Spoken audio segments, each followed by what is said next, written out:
नमस्कार दोस्तों, concept king में आपका स्वागत है। दोस्तों, ये ज्योग्राफी घटना चक्र की बुक है जो यूपीएससी यूपीपीएससी के लिए तो इम्पोर्टेंट है ही, बाकी एग्जाम के लिए भी बहुत ज़्यादा इम्पोर्टेंट है। और इसी क्रम में हमने इससे पहले हरित क्रांति वाले चैप्टर को पढ़ा था। आज इस वीडियो में हम खाद्यान्न फसलें इसको पढ़ेंगे। 15वां चैप्टर है। और आप अगर सामान्य भूगोल की इस बुक को देखेंगे तो उसमें 30 चैप्टर भारत के भूगोल से संबंधित है और विश्व के भूगोल से 52 चैप्टर हैं। तो भारत के भूगोल में आज हम 15वां चैप्टर पढ़ने वाले हैं। इसके बाद 15 चैप्टर और रह जाएंगे। और जो इम्पोर्टेंट चैप्टर थे अब तक हमने कंप्लीट कर चुके हैं। लगभग 15-16 चैप्टर शुरू के बहुत ज़्यादा इंपॉर्टेंट थे, उन पे हमें ज़्यादा फोकस करना होता है। और लास्ट के 15-16 चैप्टर का महत्व उतना नहीं है एग्जाम के पॉइंट ऑफ व्यू से। इसको करने के बाद भारत के भूगोल को फिर हम विश्व का भूगोल हमने स्टार्ट भी कर दिया है, जिसमें हमने पहला चैप्टर हमने पढ़ लिया ब्रह्मांड का। और वह भी सीरीज आती चली जाएगी, सेकंड चैप्टर। और विश्व के भूगोल को आपको अच्छे से पढ़ना है, क्योंकि सारे कंसेप्ट आपके विश्व के भूगोल से ही ड्राइव होते हैं।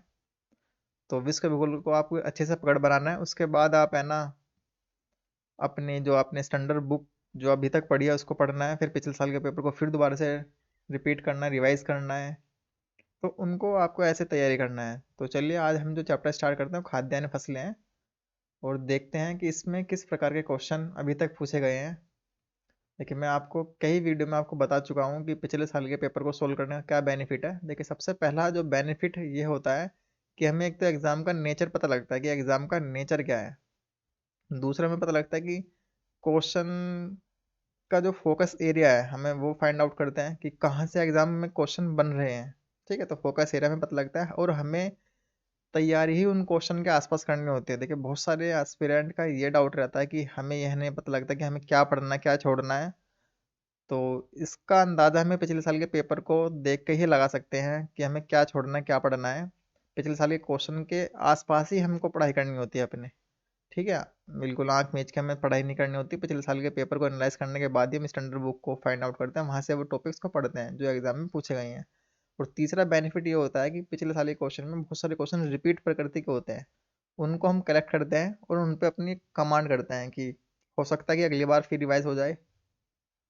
तो ये कुछ मुख्य है, मतलब मेजर आपके रीजन थे जो हमें पिछले साल के पेपर को सोल्व करने के बेनिफिट मिलते हैं। तो इसी क्रम में हम पहला क्वेश्चन देखते हैं। देखिए, पहला क्वेश्चन है कि किन महीनों में रबी फसल की बुआई होती है। तो अक्टूबर नवंबर में रबी फसल की बुआई होती है। देखिए, ये सीरीज केवल क्वेश्चन आंसर की है। इसमें जो बेसिक इन्फॉर्मेशन आपकी बुक में मिसिंग है उसको आप इन क्वेश्चन के माध्यम से कर सकते हैं। देखिए, मैं आपको एक्सप्लेनेशन बिल्कुल नहीं पढ़ा रहा हूँ यहाँ, क्योंकि उनका कोई बेनिफिट नहीं है।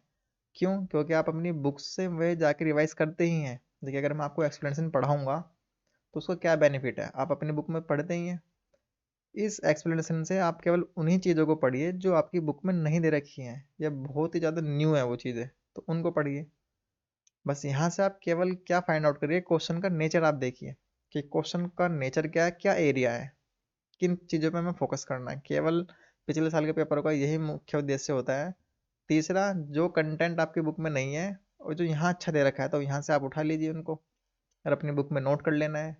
ठीक है, तो आपको ये नहीं पढ़ना है कि आप ये पढ़ने बैठ जाएं पूरा एक्सप्लेनेशन, या देखिए नोट्स यहाँ पे लिखा है कि नोट्स पढ़ने बैठ जाएं आप। ठीक है, ये सारी चीज़ें यहाँ पे फैक्चुअल बेस में आपको दे रखा है, जबकि आपकी बुक में बिल्कुल विस्तार से दे रखा है। तो आप अपनी बुक से ये सारे नोट्स को पढ़ना है, ना कि आपको इन घटना चक्र की बुक से पढ़ना है। जो आपने अभी तक बुक पढ़ी है, जैसे ज्योग्राफी की हम चल रहे हैं, ज्योग्राफी की आपकी जो भी बुक्स है वहाँ से आपको पढ़ना है। यहाँ से हमें केवल क्वेश्चन को देखना है। ठीक है, नहीं तो बार बार हम दो बुक से अगर नोट्स को पढ़ेंगे तो दोस्तों वहाँ पे बहुत कन्फ्यूजन हमें होता है। तो चलिए अगला क्वेश्चन देखते हैं कि निम्नलिखित में से कौन सी एक रबी फसल है। तो सरसों एक रबी फसल है, तो राइट आंसर इसका है डी। ठीक है, तो अगला क्वेश्चन है कि निम्नलिखित में से कौन सी खरीफ की फसल नहीं है। तो मसूर, मसूर की खरीफ की फसल नहीं है, तो राइट आंसर है आपका सी। अगला क्वेश्चन है निम्न में से कौन सी रबी की फसल नहीं है। तो भिंडी, भिंडी इसका राइट आंसर है। अगला क्वेश्चन है इनमें से कौन सी खरीफ फसल नहीं है। तो दोस्तों चना खरीफ फसल नहीं है, तो राइट आंसर है बी। फसलों के आधार पर बेमेल बताइए। देखिए, धान मक्का ज्वार गेहूं। तो दोस्तों इसमें जो बेमेल है, देखिए धान है इधर, है मक्का ज्वार गेहूं। देखिए, अगर आप इन चारों पॉइंट को आप पढ़ेंगे तो उसमें से कुछ खरीफ की फसल है, ठीक है, और रबी की। तो आप निकाल दीजिए, जो गेहूं है उसको निकाल दीजिए डी। ठीक है ना, तो गेहूं रबी की फसल है, और सारी जितनी भी शेष फसल है वे कौन सी है, खरीफ की। तो डी आपका राइट आंसर है। देखिए अगला क्वेश्चन है कि गेहूं की अच्छी खेती के लिए निम्नलिखित में से कौन सी परिस्थिति समुच्चय आवश्यक है। तो मध्य ताप और मध्यम वर्षा, उच्च ताप भारी वर्षा, निम्न ताप निम्न वर्षा, उच्च ताप मध्यम वर्षा। तो इसका जो राइट आंसर है वो है ए, मध्य ताप और मध्यम वर्षा गेहूं की खेती के लिए आवश्यक है। तो इसका जो राइट आंसर है वो है ए। अगला क्वेश्चन है नकदी फसल में सम्मिलित नहीं है। तो गेहूं नकदी फसल में सम्मिलित नहीं है, तो राइट आंसर है डी। अगला क्वेश्चन है निम्नलिखित में से किस समूह की फसलें नकदी हैं। तो देखिए ये फसल है, और फसल का आपको पैटर्न पता है कि रबी की कौन सी है, खरीफ की कौन सी है, जायद की फसल कौन सी है। एक बार आपने लिख लिया, इनको याद कर लीजिए अच्छे से कि रबी की फसल कहाँ आती है, खरीफ की कौन सी है, जायद वाली कौन सी होती है, और ये कब कब इनका मतलब टाइम पीरियड होता है कि बोने का, कब काटने का होता है। तो इन सबको एक बार आपने अच्छे से तैयार कर लिया ना, तो आपको कन्फ्यूजन खत्म हो जाएगी बिल्कुल ही। तो नकदी की फसल इनमें से देखेंगे तो कपास, गन्ना और केला, तो ये फसलें नकदी की हैं। अगला क्वेश्चन है देश में गेहूं का उत्पादन कम होने की आशंका से भारत ने किस देश के साथ 15 लाख टन गेहूं आयात करने के लिए अनुबंध किया था। तो 1998 में सवाल पूछा है, उस साल करंट में रहा होगा। तो राइट आंसर आपने देखा ऑस्ट्रेलिया है। अगला क्वेश्चन है कि निम्न में से कौन सा क्रम तीन बड़े गेहूं उत्पादक राज्यों की दृष्टि से सही है। देखिए क्रम में बताना, देखिए पंजाब, उत्तर प्रदेश, हरियाणा। देखिए जो इसमें क्षेत्र दे रखे हैं ये सारे मतलब गेहूं के बड़े उत्पादक राज्य है ना। तो हमें बताना है कि क्रम क्या है, कि सबसे इन तीनों में भी सबसे ज्यादा जो है कि कौन उगा रहा है। ठीक है, तो अगला जो क्रम है वो है उत्तर प्रदेश, हरियाणा और पंजाब। और सी ऑप्शन देखते हैं, देखिए उत्तर प्रदेश, पंजाब, हरियाणा, पंजाब, हरियाणा, उत्तर प्रदेश। तो इसमें सी राइट आंसर है, क्योंकि उत्तर प्रदेश यूपी सबसे नंबर 1 चलता है, पंजाब फिर हरियाणा। तो राइट आंसर है सी। अगला क्वेश्चन है कि गेहूं के अधिकतम उत्पादन वाला राज्य कौन सा है। तो इसका राइट आंसर सी है, उत्तर प्रदेश। देखिए वर्ष 2015-16 में भारत का कौन सा राज्य गेहूं का सबसे बड़ा उत्पादक राज्य था। तो यूपी, उत्तर प्रदेश। भारत का अधिकतम गेहूं उत्पादक राज्य कौन सा है, उत्तर प्रदेश। तो उत्तर प्रदेश देखिए रिपीट क्वेश्चन है, और हर बार अगर पूछा जाए तो टिक लगाना है आपको। जो नेक्स्ट क्वेश्चन है वह मही सुगंधा किस फसल की प्रजाति है। तो मही सुगंधा दोस्तों धान की एक फसल है, उसकी ये प्रजाति है। तो राइट आंसर कौन सा है, ए इसका राइट आंसर होगा। अगला क्वेश्चन है किसके उत्पादन में भारत में उत्तर प्रदेश का प्रथम स्थान है। तो गेहूं और गन्ना के लिए। अगला क्वेश्चन है निम्नलिखित में से कौन गेहूं की कौन सी प्रजाति प्रेरित उत्परिवर्तन द्वारा विकसित की गई है। तो सोनोरो 64। तो राइट आंसर है बी। ठीक है, तो राइट आंसर आपने बी देखा इसका। अगला क्वेश्चन है गेहूं में बोनेपन का जीन है। तो नोरिन 10। तो राइट आंसर है ए। ए इसका राइट आंसर है। देखिए अगला क्वेश्चन है कि मैक्रोनी गेहूं सबसे उपयुक्त किन परिस्थितियों में है। तो चार ऑप्शन देखेंगे। देखिए मैक्रोनी गेहूं, मैक्रोनी आपने खाई होगी, वो नहीं है दोस्तों, अलग है कि मैक्रोनी गेहूं सबसे उपयुक्त किन परिस्थितियों में है। तो अत्यंत सिंचित परिस्थितियों के लिए, विलंबन में, विलंबन से बुआई के लिए, असिंचित परिस्थितियों के लिए, उपयुक्त में से कोई नहीं। देखिए असिंचित परिस्थितियों के लिए मैक्रोनी गेहूं उपयुक्त होता है। ठीक है, तो राइट आंसर है सी। राज 3077 एक प्रजाति है, तो किसकी है, गेहूं की। ठीक है, तो राइट आंसर इसका डी। अगला क्वेश्चन है पूसा सिंधु गंगा एक प्रजाति है, तो काय की प्रजाति है, गेहूं की। देखिए गेहूं की कुछ प्रजातियां हैं, कौन कौन सी हैं, देखिए पूसा बसंत, पूसा बहार, पूसा गौतमी, पूसा अमूल्य, पूसा वत्सला, पूसा अनमोल, पूसा किरण। तो ये कौन सी प्रजाति है, गेहूं की प्रजाति है। तो राइट आंसर है ए। देखिए यूपी 308 एक प्रजाति है किसकी, गेहूं की। अगला क्वेश्चन है कि वर्ष 2006-07 तथा 9-10 के दौरान भारत में गेहूं का उत्पादन कि बढ़ाता घटाता उतार चढ़ाव महसूस करता रहा है, अपरिवर्तनशील रहा है। तो बड़ा है। ठीक है, तो उस साल करंट में रहा होगा ये क्वेश्चन। अगला क्वेश्चन है कि निम्नलिखित में से कौन सा एक गेहूं की फसल का रोग है। तो ब्लोस्ट, ब्लास्ट, डस्ट, टिक्का, रस्ट। तो रस्ट इसका राइट आंसर है। ठीक है, देखिए रस्ट गेहूं की फसल का रोग है, ये 3 प्रकार का होता है, पीला कीट, भूरा किट और काला किट।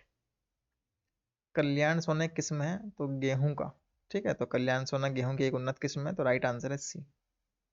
देखिए जो अगला क्वेश्चन है वह है भारत में फसलों की अधिक पैदावार वाली निम्नलिखित किस्मों पर विचार करना है, ठीक है। तो इसमें आप पहला पढ़ेंगे अर्जुन, जया, पद्मा और सोनालिका, ठीक है। अभी आगे कुछ स्टेटमेंट इसमें दे रखा होगा और भी। देखिए उपरोक्त में से कौन सी गेहूं की किस्म है, तो गेहूं की किस्म दोस्तों इसमें से बताने की कौन सी है। देखिए भारत में फसलों की अधिक पैदावार होने वाली निम्न किस्मों पर विचार कीजिए और इसमें बताना है कि गेहूं की जो किस्म है वो कौन कौन सी है। तो दोस्तों गेहूं की किस्म है एक तो अर्जुन और एक है सोनालिका। ये आपकी गेहूं की फसल है, अर्जुन और सोनालिका, ठीक है। और जया और पद्मा क्या है, चावल की है। जया और पद्मा क्या है, चावल की है। तो अर्जुन और सोनालिका का मतलब है, तो 1 और 4, तो 1 4 सी में, तो राइट आंसर है सी। देखिए सोनालिका और अर्जुन गेहूं की किस्म है, और जबकि जया और पद्मा चावल की किस्म है। कि जो अगला क्वेश्चन है कि गेहूं के साथ दो फसली के लिए अरहर की उपयुक्त किस्म है, तो UPAS 120 120, ठीक है, तो सी इसका राइट आंसर है। देखिए अगला जो क्वेश्चन है वह है भारत में गेहूं का सर्वाधिक उत्पादन उत्तर प्रदेश राज्य से प्राप्त होता है।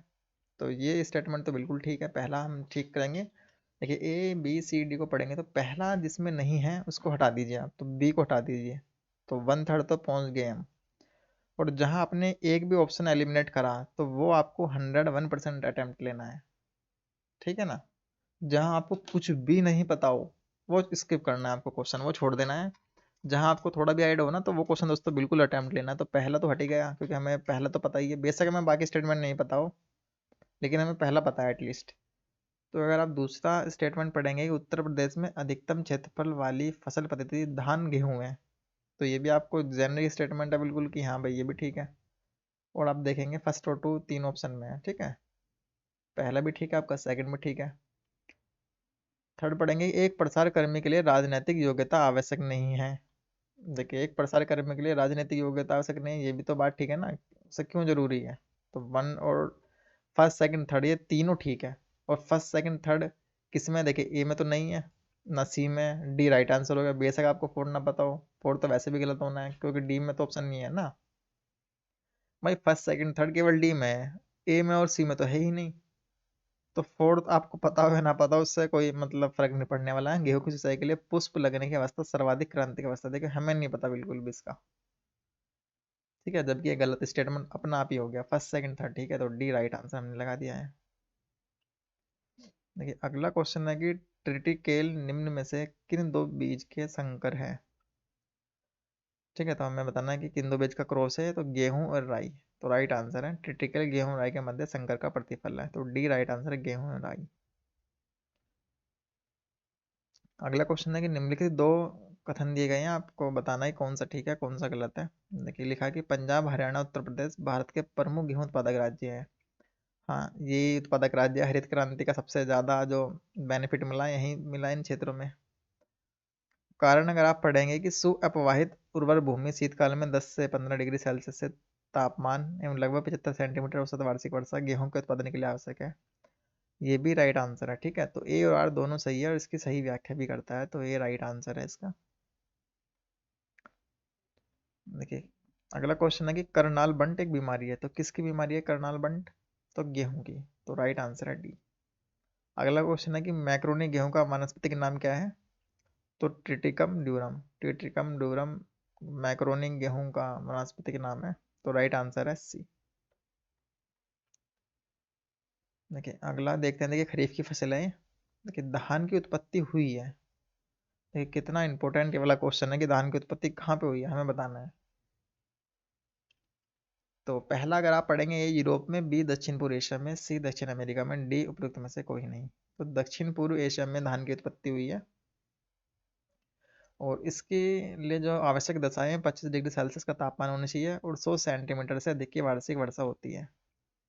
तो वहीं पर ये धान की खेती ठीक ढंग से होगी। तो राइट आंसर इसका है बी दक्षिण पूर्व एशिया। अगला क्वेश्चन है खरीफ की फसल कौन कौन सी हमें बताना है। देखिए खरीफ की फसल कौन कौन सी है, देखिए कपास है, गेहूं है और धान है। सॉरी कपास है, मूंगफली और धान है, तो गेहूं नहीं है, ठीक है ना। तो एक दो तीन, तो सी राइट आंसर है। देखिए, ये यही फसलें बार बार पूछते हैं दोस्तों। खरीफ है, रबी है, तो खरीफ की फसल याद कर लीजिए, ये 8-10 नाम है। धान, ज्वार, बाजरा, मक्का, जूट, मूंग, मूंगफली, तंबाकू, उड़द, कपास, रागी, सोयाबीन, ये 8-10 नाम है दोस्तों। इन्हें ही घुमा फिरा के एग्जामिनर पूछता है।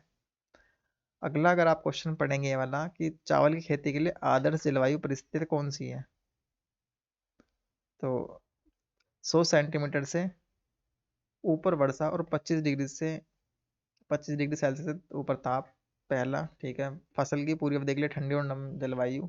सी पढ़ेंगे 100 सेंटीमीटर से कम वर्षा और 25 डिग्री से कम तापमान। डी पढ़ेंगे आप पूरी फसल अवधि में कुछ गर्म और शुष्क जलवायु। देखिए, बहुत ही सिंपल क्वेश्चन है ये। इसका राइट आंसर ये है। अभी हमने पिछले क्वेश्चन में भी देखा है कि क्या आवश्यक दशा है, 25 सेंटीमीटर से ऊपर का टेम्परेचर होना चाहिए इतना लगभग, और 100 सेंटीमीटर से अधिक वर्षा होनी चाहिए। तो ए राइट आंसर है।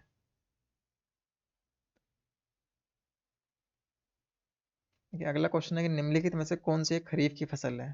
तो खरीफ की फसल कौन सी है दोस्तों? सोयाबीन है। देखिए, रबी, खरीद और जायद, ये नाम याद रख लीजिए। जायद कब आती है? गर्मियों में।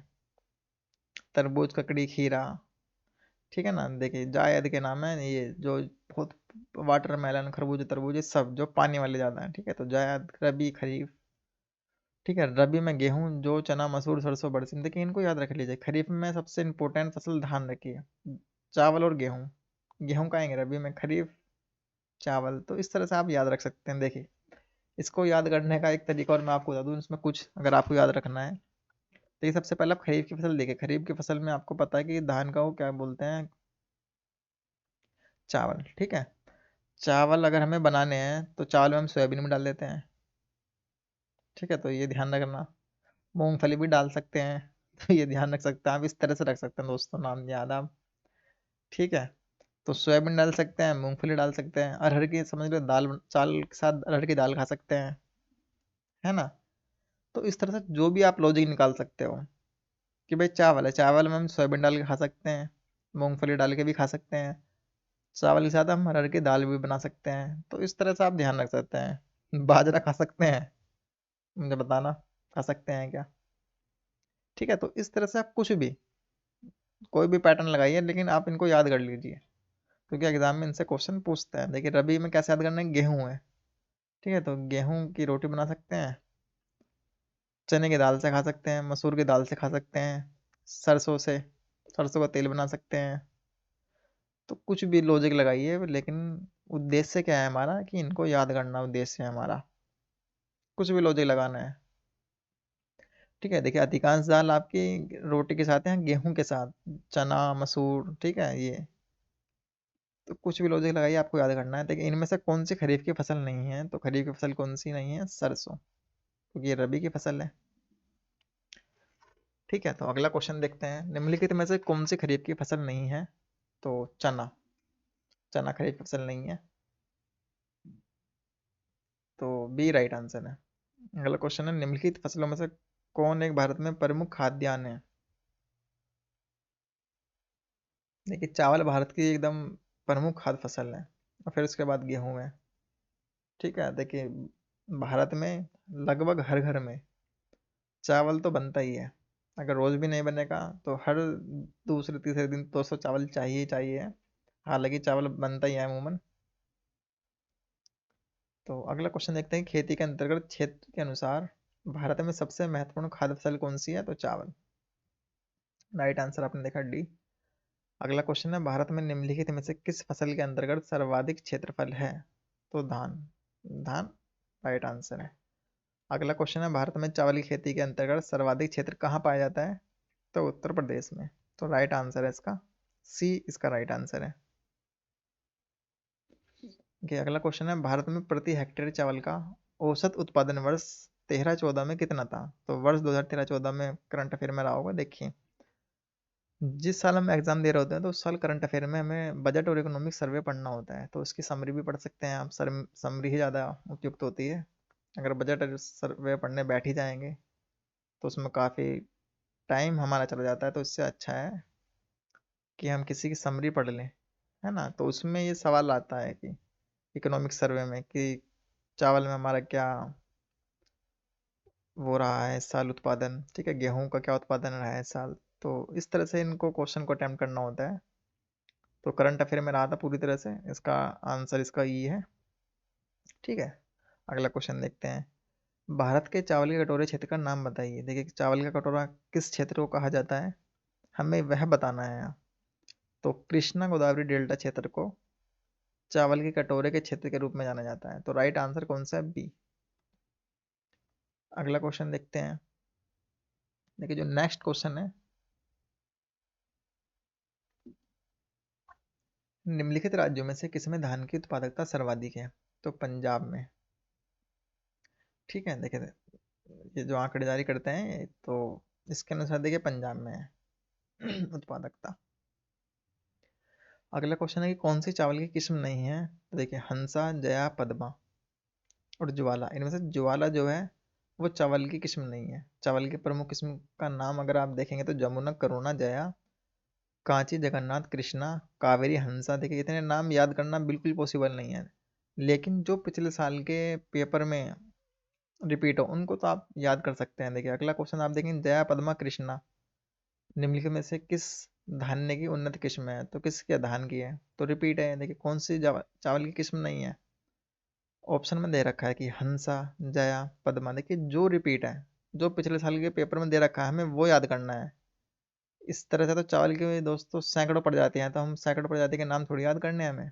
हमें कौन से याद करना है, जो पिछले साल के क्वेश्चन में रिपीट है या पूछे गए हैं, केवल उनको। अगला क्वेश्चन है, अमन धान उगाया जाता है। तो अमन धान उगाया कहा जाता है जून जुलाई में।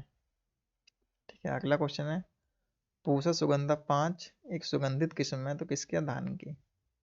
तो राइट आंसर है सी। देखिए, अगला क्वेश्चन है, बारानी दीप किस फसल की किस्म है। तो धान की किस्म है, तो राइट आंसर है सी। अगला क्वेश्चन है, निम्नलिखित में से कौन सी बासमती चावल की संकर प्रजाति है। देखिए, बासमती चावल सबसे जो नंबर 1 चावल देश में कहा जाता है वो बासमती है। तो कौन सी प्रजाति है, तो पूसा RS10। तो राइट आंसर है ए। बासमती चावल की रोपाई हेतु उपयुक्त बीज दर क्या है। तो 15 से 20 किलोग्राम हेक्टेयर। तो राइट आंसर है सी। सी इसका राइट आंसर है। लेकिन नेक्स्ट क्वेश्चन है कि नीचे लिखे कथनों पर विचार करें तथा अधोलिखित कूट से सही उत्तर चुनें। देखिए, पहला स्टेटमेंट पढ़ेंगे आप, पंजाब चावल का एक महत्वपूर्ण निर्यातक है। ठीक है, अगला पढ़ेंगे, यह प्रदेश चावल के उत्पादन में अग्रणी है। देखिए, जो पंजाब है, जो पंजाब चावल का एक महत्वपूर्ण निर्यातक है, देखिए ये बिल्कुल ठीक है आपका। ठीक है, लेकिन यह प्रदेश चावल के उत्पादन में अग्रणी है, दोस्तों ये स्टेटमेंट आपका गलत है। ठीक है, तो सेकंड वाला गलत है, ए सही है। तो ए सही है, आर गलत है, तो डी राइट आंसर है। ए सही है, आर गलत है। ठीक है, यह प्रदेश चावल के उत्पादन में अग्रणी नहीं है। ठीक है, देखिए 2020-21 के अनुसार तो ये है। आंकड़े दोस्तों चेंज होते रहते हैं, लेकिन उस टाइम जो आंसर की थी उसके हिसाब से डी इसका राइट आंसर है। देखिए, जो इकोनॉमिक सर्वे आता है ना, तो दोस्तों उसमें ये सारे डेटा होते हैं फैक्चुअल, तो हमें उसके पॉइंट ऑफ व्यू से तैयार करने होते हैं। भारत में निम्नलिखित में से कौन सा राज्य चावल का सबसे बड़ा उत्पादक है। तो पश्चिम बंगाल। पश्चिम बंगाल इसका राइट आंसर है। निम्नलिखित में से कौन सा एक जीव चावल की फसल के लिए जैव उर्वरक का कार्य कर सकता है। देखिए, बहुत इंपॉर्टेंट क्वेश्चन है। तो नील हरित शैवाल, क्योंकि ये रिपीट क्वेश्चन है, कई बार एग्जाम में पूछा गया है ये। तो ब्लू ग्रीन एल्गी ये चावल की फसल के लिए जैव उर्वरक का कार्य कर सकता है। तो राइट आंसर है इसका ए। ए इसका राइट आंसर है। नेक्स्ट क्वेश्चन है, भारत में पश्चिमी तट की तुलना में पूर्वी तट में धान का उत्पादन अधिक होता है। देखिए, कंसेप्ट बेस्ड क्वेश्चन है, ध्यान से आपको पढ़ना है। पश्चिमी तट की तुलना में पूर्वी तट में धान का उत्पादन अधिक होता है। ठीक है, अगला आप पढ़ेंगे, भारत के पूर्वी तट पर पश्चिमी तट की तुलना में अधिक वर्षा होती है। देखिए, भारत के पूर्वी तट पर पश्चिमी तट की तुलना में अधिक वर्षा होती है। देखिए, पूरा कंसेप्ट पर सवाल है। मानसून अगर आपने पढ़ा है तो सेकंड स्टेटमेंट आप आसानी से सोल्व कर सकते हैं। देखिए, सेकंड स्टेटमेंट क्या है, पश्चिमी तट पर तो सबसे ज्यादा वर्षा होती है। भारत के पूर्वी तट पर पश्चिमी तट की तुलना में अधिक वर्षा होती है, ये कह रहा है। जबकि जब हम मानसून पढ़ते हैं तो पश्चिमी घाट से मतलब वर्षा होती आती है। ठीक है, सबसे ज्यादा वर्षा वहीं होती है, सदाबहार वहीं वहीं पाए जाते हैं। तो सेकंड स्टेटमेंट आपका पूरी तरह से गलत है। ठीक है ना, और ए आपका ठीक है। हाँ, ये बात सही है कि भारत के पश्चिमी तट की तुलना में पूर्वी तट में धान का उत्पादन सबसे ज्यादा होता है। तो ये हम ठीक मानेंगे, तो सी इसका राइट आंसर है। ये सही है, आर गलत है। देखिए ये कंसेप्ट पर आधारित क्वेश्चन है, आप इसकी एक्सप्लेनेशन पढ़ सकते हैं। पूर्वी तट की नदी घाटियों में धान की बड़े पैमाने पर कृषि की जाती है। ठीक है, पूर्वी तट की जो नदी है, नदी की घाटियां हैं, उनमें बड़े पैमाने पर कृषि की जाती है, जबकि पश्चिमी तट में अपेक्षाकृत कम धान पाया जाता है। और ये सब तो आपको कंसेप्ट पूरा पता है। अगला क्वेश्चन देखेंगे। विगत एक दशक में भारत में किस एक निम्नलिखित फसल के लिए प्रयुक्त कुल कृषि भूमि लगभग एक जैसी बनी रही? तो चावल के लिए। राइट आंसर इसका ए। देखिए अगला क्वेश्चन है, देश का आधे से अधिक उत्पादित चावल जिन चार राज्यों से प्राप्त होता है उनका आपको नाम बताना है। देखिए इनको अच्छे से आपको पढ़ना है।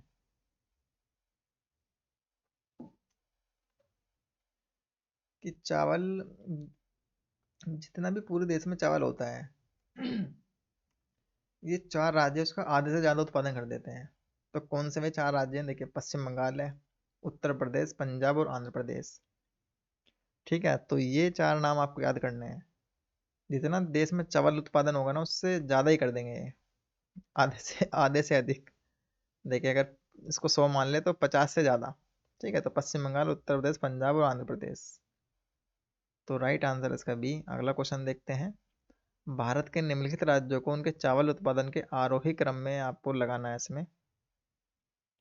देखिए सबसे पहले देखिए आरोही क्रम में लगाना है, तो इसका राइट आंसर है डी। इसका राइट आंसर है, तो आरोही क्रम में लगाएंगे तमिलनाडु, फिर पंजाब, आंध्र प्रदेश, पश्चिम बंगाल। ठीक है ना, तो आरोही क्रम में हमने लगा दिया है, ये आरोही क्रम में। ठीक है, तो बढ़ता हुआ क्रम होता है आरोही, तो लगा देना। देखिए तमिलनाडु, आंध्र प्रदेश, पंजाब, पश्चिम बंगाल। अगला क्वेश्चन देखते हैं।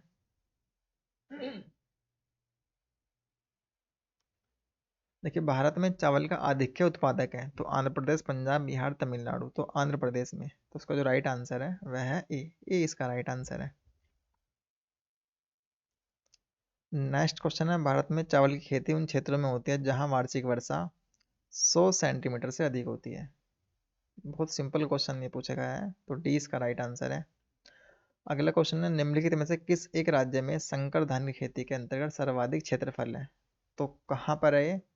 तो उत्तर प्रदेश में। तो उसका जो राइट आंसर है वो है डी, उत्तर प्रदेश। अगला क्वेश्चन है, भारत में चावल के प्रमुख उत्पादक राज्य के नाम आपको बताना है। देखिए ये क्वेश्चन रिपीट है। ठीक है, और बहुत ही सिंपल ये क्वेश्चन है, क्योंकि रिपीट तो है ही दोस्तों, ये सिंपल भी है। तो आप पढ़ेंगे, देखिए अगर आप सी पढ़ेंगे, पश्चिम बंगाल, पंजाब, उत्तर प्रदेश, आंध्र प्रदेश, तो इन चारों राज्यों में ही चावल का सबसे ज़्यादा उत्पादन होता है। तो सी राइट आंसर है। बिहार का नहीं होता है दोस्तों, ये तो एलिमिनेट आप कर सकते हैं, उड़ीसा नहीं होता है। ठीक है, और यहाँ पे लिखा है, देखिए उत्तर प्रदेश हो गया, यहाँ पे पश्चिम बंगाल हो गया, आंध्र प्रदेश देखा, यहाँ तमिलनाडु लिख दिया इन्होंने। ठीक है, तो ये सब अग्रणीय है। अगला क्वेश्चन देखते हैं। लेकिन नेक्स्ट क्वेश्चन है, भारत के निम्नलिखित राज्यों को उनके चावल उत्पादन के अवरोही क्रम में लगाना है, मतलब घटते हुए क्रम में। और देखिए आंध्र प्रदेश है, पंजाब, उत्तर प्रदेश और पश्चिम बंगाल। देखिए आपको अवरोही क्रम में इनको लगाना है। तो देखिए अगर आप इनमें सबसे पहले देखेंगे तो पश्चिम बंगाल सबसे पहले इसमें आएगा, है ना। तो सबसे पहले आपने लगाया पश्चिम बंगाल, और फिर इनमें से देखेंगे फिर उत्तर प्रदेश आएगा आपका। तो पश्चिम बंगाल हुआ, फिर उत्तर प्रदेश, फिर दोस्तों पंजाब आएगा आपका, और फिर आएगा आपका आंध्र प्रदेश। तो 4 3 2 1, तो इस क्रम में ही आने वाले हैं। तो 4 3 2 1, ए बी सी डी। देखिए डी में है 4 3 2 1। ठीक है, तो सबसे ज़्यादा पश्चिम बंगाल, उत्तर प्रदेश, पंजाब, फिर आंध्र प्रदेश। अवरोही क्रम होता है दोस्तों, सबसे पहले अवरोही क्रम होता है घटता क्रम, आरोही क्रम बढ़ता क्रम। अवरोही का मतलब होता है कि सबसे ज़्यादा किस्म होगा, फिर उससे कम किस्म होगा, फिर उससे कम किस्म होगा। और आरोही होता है पहले सबसे कम, फिर उससे ज़्यादा, फिर उससे ज़्यादा। तो ये दो क्रम होते हैं। ठीक है, तो उसका राइट आंसर आपने देखा है, डी इसका राइट आंसर है। अगला क्वेश्चन है, भारत के राज्यों में कौन सा राज्य चावल का सर्वाधिक उत्पादन करता है? तो पंजाब, प्रति हेक्टेयर में पंजाब। तो डी राइट आंसर है। अगला क्वेश्चन है, निम्नलिखित में से कौन सी फसलें जायद में मुख्यतः सिंचित क्षेत्रों में उगाई जाती है? तो मूंग एवं उड़द। तो राइट आंसर है बी। नेक्स्ट क्वेश्चन है, निम्नलिखित में से किस फसल की रोपाई की जाती है? तो धान की रोपाई की जाती है, तो राइट आंसर है बी। देखिए नेक्स्ट क्वेश्चन है, फसल और उसके सर्वे प्रमुख उत्पादक राज्य के निम्नलिखित युग में से कौन सा सही नहीं है। देखिए बहुत ही फैक्चुअल क्वेश्चन है, उस साल करंट अफेयर में रहा होगा, तो ये इसका राइट आंसर कोई नहीं है। नेक्स्ट क्वेश्चन है कि भारत के राज्यों को वर्ष 18-19 के चावल उत्पादन के सही आरोही क्रम में चुनना है। देखिए आरोही क्रम, इनमें आप कंफ्यूज नहीं होना है। देखिए आरोही और अवरोही, ये दो क्रम आपको ध्यान में रखने हैं, ठीक है। तो 18-19 के क्रम में आपको इसमें लगाना है। तो इसमें दोस्तों सबसे आरोही में आप अगर क्रम को लगाएंगे, देखिए देखिए हम पंजाब पढ़ते हैं, उत्तर प्रदेश, राजस्थान, हरियाणा, मध्य प्रदेश, तो ये तो आरोही नहीं है। राजस्थान सबसे लास्ट में दे रखा है, ये भी नहीं है। और उत्तर प्रदेश का यहाँ स्थान दे रखा है, और उत्तर प्रदेश, तो दोस्तों अगर इसमें से लगाएं, देखिए सबसे पहले आपको पता है कि सबसे पहले पश्चिम बंगाल में सबसे ज़्यादा होता है, फिर उत्तर प्रदेश और पंजाब में। तो पंजाब, उत्तर प्रदेश दोस्तों इनमें से कोई भी नहीं है, ठीक है ना। तो ई इसका राइट आंसर है, इसमें कोई भी क्रम नहीं बैठ पा रहा है, तो ई इसका राइट आंसर है, ठीक है। तो अगला क्वेश्चन देखते हैं हम। देखिए अगला जो सब टॉपिक है वो नकदी फसल है, इसमें हम कॉटन देखते हैं। कॉटन, आपको पता है कि कॉटन के लिए किस मिट्टी का प्रयोग हम करते हैं, ठीक है। ये सब आपने अपनी बेसिक बुक में पढ़ रखा है। तो पहला क्वेश्चन देखते हैं। देखिए पहला क्वेश्चन आप पढ़ेंगे, वह फसल उपोष्ण प्रकृति की है, उसके लिए कठोर माला उसके लिए कठोर पाला हानिकारक है, विकास के लिए उसे कम से कम 210 पाला रहित दिवसों और 50 से 100 सेंटीमीटर वर्षा की आवश्यकता पड़ती है। हल्की सु अपवाहित मृदा जिसमें नमी धारण करने की क्षमता है, उसकी खेती के लिए आदर्श रूप से अनुकूल है। यह फसल निम्नलिखित में से कौन सी है। तो बहुत ही सिंपल क्वेश्चन है और उसका राइट आंसर है ए। ए इसका राइट आंसर है, ठीक है। देखिए बहुत ही सिंपल क्वेश्चन इसमें पूछा गया है और ये कपास से रिलेटेड है। अगला क्वेश्चन देखते हैं। देखिए अगला क्वेश्चन है कि भारत के निम्नलिखित क्षेत्रों में से कौन सा कपास का अधिकतम मात्रा में उत्पादन करता है। तो कपास का सबसे ज़्यादा उत्पादन कौन करता है, तो उत्तर पश्चिमी और पश्चिमी भारत, ठीक है। तो इसका जो राइट आंसर है वह है बी। बी इसका राइट आंसर है। अगला क्वेश्चन देखते हैं। देखिए अगला क्वेश्चन है, भारत का सबसे बड़ा कपास उत्पादक राज्य कौन सा है। तो महाराष्ट्र है। देखिए महाराष्ट्र में आपको आपको पता है कि काली मिट्टी मिलती है सबसे ज़्यादा वहीं पे ही, और काली मिट्टी कपास के लिए बहुत ज़्यादा महत्वपूर्ण है। तो काली की मिट्टी में ही कपास होता है, ठीक है। तो ये राइट आंसर है। अगला क्वेश्चन है, निम्नलिखित में से किन जिलों को कपास की खेती के कारण सफ़ेद सोने का क्षेत्र कहते हैं। तो खंडवा खरगोन को सफ़ेद सोने का क्षेत्र कहते हैं, तो राइट आंसर है बी। अगला क्वेश्चन है, महाराष्ट्र में निम्नलिखित में से कौन सी एक फसल श्वेत स्वर्ण के नाम से जानी जाती है। तो कॉटन, कपास, तो राइट आंसर है सी इसका राइट आंसर है। अगला क्वेश्चन देखेंगे आप कि भारत कपास के पौधे का आदि निवास है, ठीक है। विश्व में भारत पहला देश है जहाँ कपास की संकर किस्म विकसित हुई, जिसके परिणाम स्वरूप वर्धित उत्पादन होता है। तो दोस्तों इसका जो राइट आंसर है सी, ठीक है। दोनों ही स्टेटमेंट ठीक है, विश्व में भारत ही ऐसा पहला देश है। अगला क्वेश्चन देखते हैं। देखिए अगला क्वेश्चन है, कपास के रेशे प्राप्त होते हैं। तो कपास के रेशे किससे प्राप्त होते हैं, बीज से, ठीक है। तो राइट आंसर है बी। नेक्स्ट क्वेश्चन है, महाराष्ट्र के काली मिट्टी के क्षेत्र में कपास को गन्ने की फसल से प्रतिस्पर्धा का सामना करना पड़ रहा है, इसका क्या कारण है, ठीक है। देखिए चार स्टेटमेंट है, आपको उनको अच्छे से पढ़ना है, ठीक है। अगर आप पहला पढ़ेंगे, इस क्षेत्र में कपास की उत्पादकता घटना। बी पढ़ेंगे, क्षेत्र की जलवायु में सामान्य परिवर्तन। सी सिंचाई सुविधाओं के प्रसार के कारण इस क्षेत्र में गन्ने की फसल अधिक लाभप्रद है। डी देश में चीनी की बढ़ती मांग और ऊंची कीमत। देखिए महाराष्ट्र में काली मिट्टी के क्षेत्र में को गन्ने की फसल से प्रतिस्पर्धा का सामना करना पड़ रहा है, तो क्या कारण है इसका। तो अगर आप सी को पढ़ेंगे कि सिंचाई सुविधाओं के प्रसार के कारण इस क्षेत्र में गन्ने की फसल अधिक लाभप्रद है, ठीक है, सिंचाई सुविधाओं के कारण, तो इसलिए हमें कंपटीशन करना पड़ रहा है गन्ने के साथ वहाँ पे, ठीक है। कपास और गन्ने में कंपटीशन है, क्यों, रीज़न ये है क्योंकि सिंचाई सुविधाओं के कारण वहाँ पे कृषि गन्ने की जा सकती है, ठीक है, और ज़्यादा बेनिफिट इसके लिए होगा। तो राइट आंसर है सी। अगला क्वेश्चन है, भारत में किस राज्य में कपास का औसत उत्पादन सर्वाधिक है। तो सबसे ज़्यादा कहाँ पर है, इनमें देखेंगे आप, तो आंध्र प्रदेश में। महाराष्ट्र में भी है, महाराष्ट्र ऑप्शन में नहीं है, तो डी राइट आंसर है। देखिए गन्ना के बारे में देख लेते हैं कि इससे कैसे क्वेश्चन पूछे गए हैं। देखिए पहला क्वेश्चन है, निम्नलिखित में से कौन सी फसल न्यूनतम जल दक्ष फसल है। ठीक है, तो गन्ना इसका राइट आंसर है, गन्ना है। अगला क्वेश्चन है, भारत के किस राज्य में गन्ने की खेती के अंतर्गत सबसे अधिक भूमि है, तो उत्तर प्रदेश में। ठीक है, यूपी में सबसे ज़्यादा खेती है गन्ने की, तो राइट आंसर है बी। अगला क्वेश्चन है, भारत की निम्न फसलों में से किस फसल के अंतर्गत उसके शुद्ध सकल कृषि क्षेत्र के सिंचित क्षेत्र का सर्वाधिक प्रतिशत है, तो गन्ना। ठीक है, तो राइट आंसर है डी। देखिए अगला क्वेश्चन है, भारत में 4 गन्ना उत्पादक राज्यों को घटते हुए क्रम में सही अनुक्रम में लगाना है, तो घटता हुआ क्रम में लगाना है, सबसे ज़्यादा गन्ना कहाँ पे होता है। 4 स्टेटमेंट पढ़ेंगे तो उत्तर प्रदेश, तो महाराष्ट्र आप कट कर दीजिए, तो बी और डी में से आंसर होगा, तो उत्तर प्रदेश है, फिर महाराष्ट्र है, फिर तमिलनाडु है, फिर आंध्रा, तो बी इसका राइट आंसर है। देखिए इस प्रकार के क्वेश्चन में आपको कंफ्यूज नहीं होना है, ये उस साल चर्चा में रहता है, मतलब उसमें इकोनॉमिक सर्वे में। ठीक है, तो इनसे बिल्कुल भी घबराना नहीं है। अगला क्वेश्चन है, भारत में सर्वाधिक गन्ना पैदा करने वाले राज्य कौन सा है, तो उत्तर प्रदेश, तो राइट आंसर है डी। डी इसका राइट आंसर है। अगला क्वेश्चन है, भारत के किन राज्यों में गन्ना सबसे ज़्यादा पैदा होता है, तो बिहार और यूपी, ए इसका राइट आंसर है। अगला क्वेश्चन है, गन्ना उत्पादन 2013 में राज्यों का सही अवरोही क्रम कौन सा है।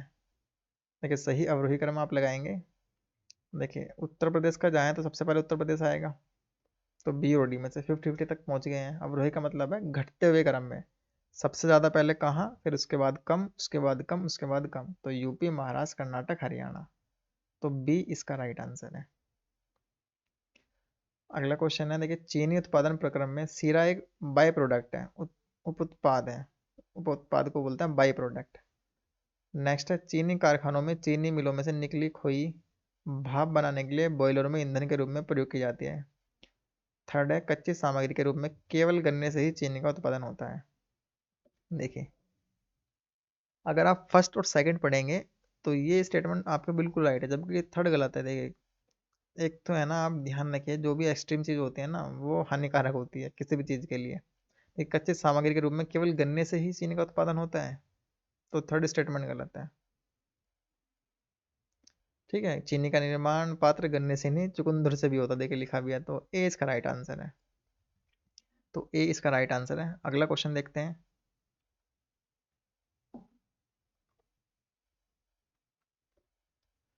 देखिए नेक्स्ट क्वेश्चन है, गन्ना उत्पादन के एक व्यवहारिक उपागम का, जिसे धारणीय गन्ना उपक्रमण के रूप में जाना जाता है, का क्या महत्व है, क्या इंपोर्टेंस है। देखिए कंसेप्ट पर आधारित क्वेश्चन है, आप पढ़ेंगे ना स्टेटमेंट आप आसानी से सोल्व कर सकते हैं। देखिए पहला आप पढ़ेंगे, कृषि की पारंपरिक पद्धति की तुलना में इसमें बीज की लागत बहुत कम होती है। ठीक है, बी सेकंड पढ़ेंगे, इसमें ड्रिप सिंचाई का प्रभावकारी प्रयोग हो सकता है। ठीक है, देखिए जो पॉजिटिव स्टेटमेंट होता है कि इसे हो सकता है, इसे हम कर सकते हैं, इसका समाज पे सकारात्मक प्रभाव पड़ सकता है, तो जनरली वे स्टेटमेंट ठीक होते हैं कि इसका प्रभावी प्रयोग हो सकता है। भाई हाँ हो सकता है। थर्ड पढ़ेंगे, इसमें रासायनिक या अकार्बनिक उर्वरकों का बिल्कुल भी इस्तेमाल नहीं होता है। तो दोस्तों ये जो यूपीएससी में बोलते हैं ना कि वो लगते हैं, क्या बोलते हैं उसमें, कुछ बताते हैं ना कि कुछ इसमें एलिमिनेशन मेथड लगता है, या कुछ बताते हैं, कुछ टेक्निक लगती है, कि टेक्निक है, टेक्निक पे सोल्व होता है, तो दोस्तों वो टेक्निक ये है, वो किसमें रासायनिक अकार्बनिक उर्वरकों का बिल्कुल भी इस्तेमाल नहीं होता है, कुछ बताता है नहीं बिल्कुल, इसमें एक्सट्रीम वर्ड है, तो ये टेक्निक है। ठीक है, कि क्या टेक्निक होनी चाहिए, हम क्वेश्चन को एलिमिनेट कर दें, स्टेटमेंट को तो थोड़ा एलिमिनेट कर दिया हमने, कि बिल्कुल भी इस्तेमाल नहीं होता है, कि एक्सट्रीम वर्ड है ये। तो यूपीएससी में वो एलिमिनेशन मेथड ये है, जिसे 2023 के पेपर में हवा कर दिया, यूपीएससी ने भारी कर दिया है। 2023 के पेपर में दोस्तों एक भी क्वेश्चन, एक दो को छोड़ दो, तो किसी भी क्वेश्चन में एलिमिनेशन मेथड बिल्कुल नहीं लगा। दूसरा क्वेश्चन दोस्तों ऐसे इन्होंने फ्रेम कर रखे थे बहुत हाई लेवल पर, मतलब क्वेश्चन ही सारे उन्होंने एक्सट्रीम लेवल पे डिजाइन कर दिए थे। तो आपने देखा ही होगा, 2023 का पेपर दिया भी होगा, सी सेट का पेपर में भी दोस्तों किसी भी बच्चे को हवा नहीं आई है वहाँ। ठीक है, तो थर्ड आपका गलत हो गया है, तो थर्ड आप हटा दीजिए, तो ए में हट गया, सी हट गया, डी हट गया, तो 1 to 4 तो ठीक ऑटोमेटिक होना है। फोर्थ स्टेटमेंट भी आपका सही है, कृषि के पारंपरिक पद्धति की तुलना में इसमें अंतर राशनिय की ज़्यादा गुंजाइश है, तो बी राइट आंसर है। तो ये इसमें एलिमिनेशन मेथड ऐसे काम करता है, लेकिन वर्तमान में दोस्तों बिल्कुल काम नहीं करता है। इस 2023 का पेपर आप देखेंगे तो बहुत ही खतरनाक लेवल पे इन्होंने पेपर बनाया था। अगला क्वेश्चन है, गन्ने में शर्करा की मात्रा घट जाती है यदि पौधा बढ़ने की अवधि में अधिक वर्षा हो जाए, पकने की अवधि में पाला गिर जाए,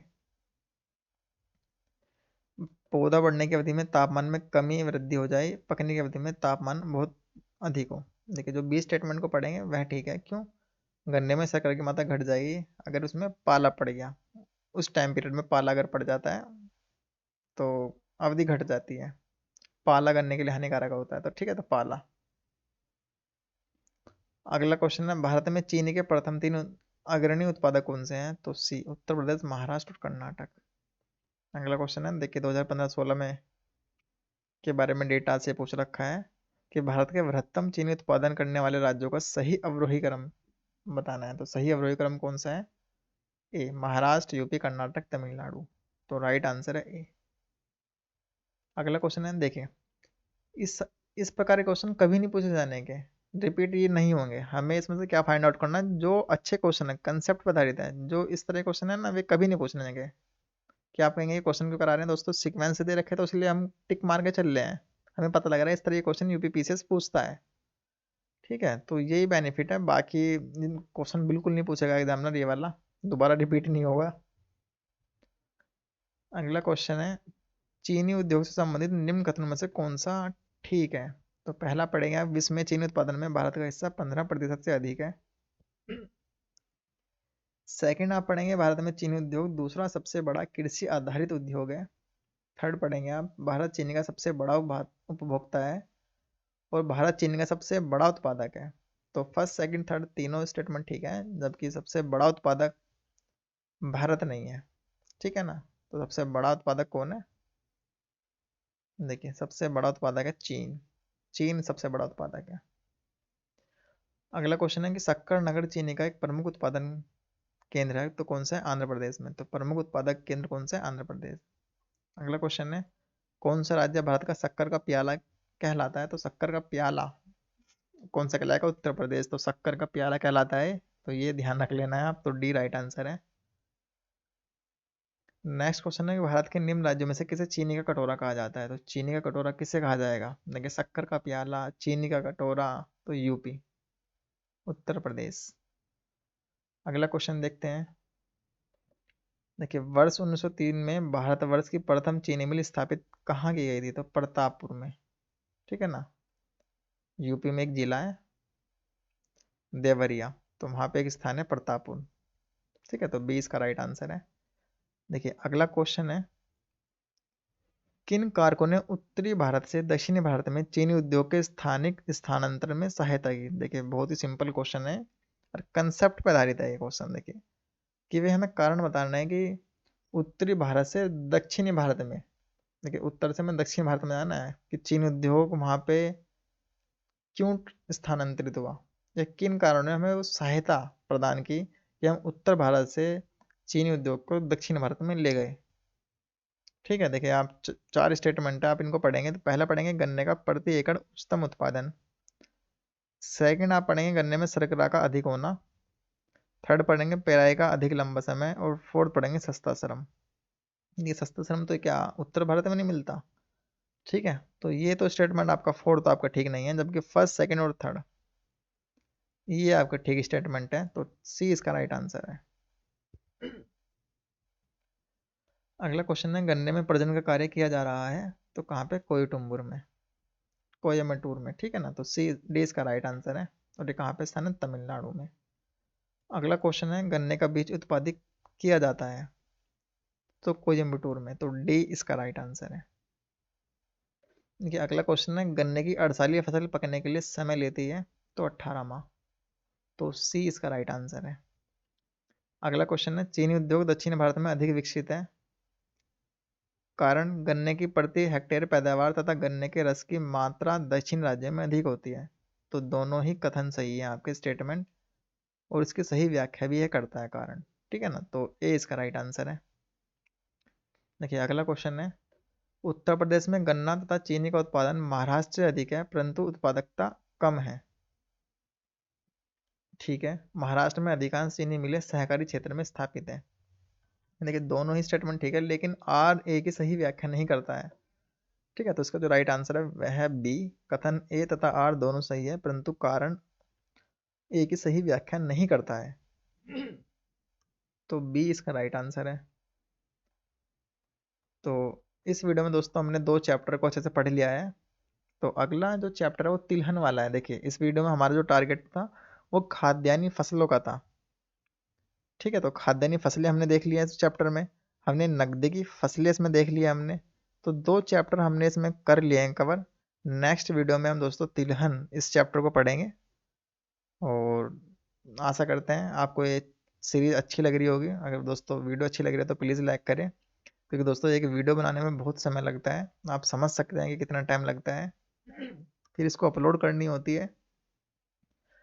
तो अगर वीडियो अच्छी लगे तो प्लीज़ लाइक करें। Thank you for watching. Next video में मिलते हैं। Bye bye, take care.